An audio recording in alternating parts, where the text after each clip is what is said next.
what made us decide to join AB Builders was, well, I guess one was we got a constant email of good content of they were just good tidbits, I guess, tricks, kind of help. And I was really intrigued. And for our business, the one thing I noticed for us was we businesses right now in the States, and especially in Utah, building's booming, but I could see problems. I could see I'm a good builder, but I'm not a good businessman. And I needed to learn more of the business side of things. Like having goals. I'm like, yeah, certain goals. I'm like, that's good.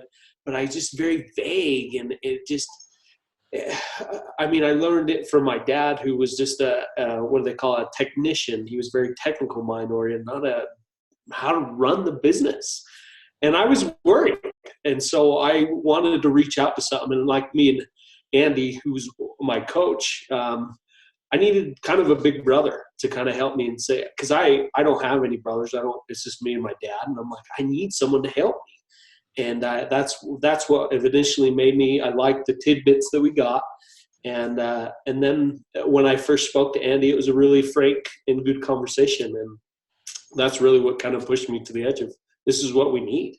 So a background a little bit about us is my dad got his license in 1994. He's been doing it ever since he was like 20. What is he? He's like 63 now. we were the side of framers and finish carpenters. And my dad and I too this, I'm his son, I guess. So he been famed as one of the greatest finish carpenters in Utah because his detail was just immaculate. And wow. And so it was hard for me growing up to live with that because I am not my father. I'm very just get it up. He's just always had the quiet, reserved personality, and I'm a little more loud spoken. I'm a little more not crazy, but ever since, I've been doing the finish work and stuff, I've like, we need more.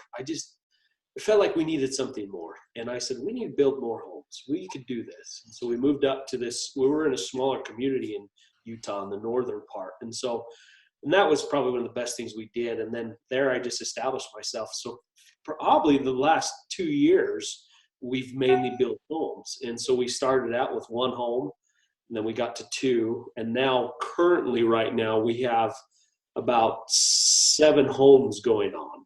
Right. And like I said, and it's due to the economy right now, it's really good. I mean, we can build whatever home, but like I said before, it was just, I could see problems because like goals, I'm like, my goal was before I met you guys, I just want to make money. I want to provide. It was so vague. Does that make sense? It wasn't, well, how are you going to get there? And it's, you guys asked the right questions to get us there.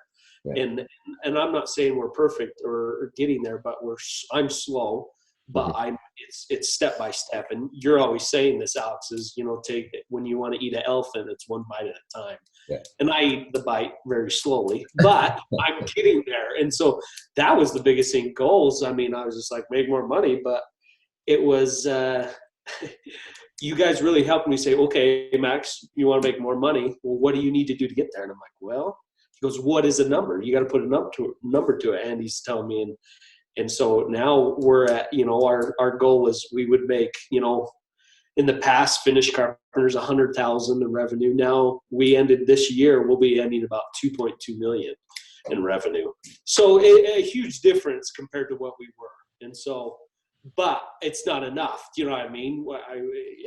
So we need to keep going, thinking that money's evil or I can't do that. I was stupid in school. According to the school, I got D's and F's, and